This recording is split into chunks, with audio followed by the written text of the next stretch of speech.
Jama'a! Jarumi Adam A. Zango ya bar Kano. Kuma ba abin da muka isa ni a kai.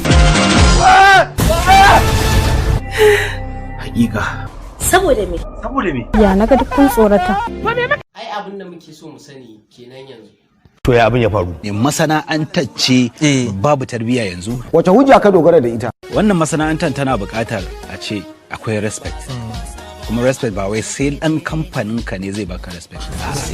Dan wanda yake karkashin ka idan kai shugaba ne kana da yara 10 ina da yara 10 to ya kamata dukkan su rika ba mu girma ni da kai a maimakon a kai iya naka kawai su kai za su ba girma ba ruwansu da kowa yara na kawai ni kada ya su ba girma ba ruwansu da kowa to ba haka ake a masana'antar ba kawai suna min kallon yaro daukakar da Allah ya bani ya girme ni ya fi karfi na ko kuma ce yayi girman da mutane suna ganin cewa ba za su bi ni ba.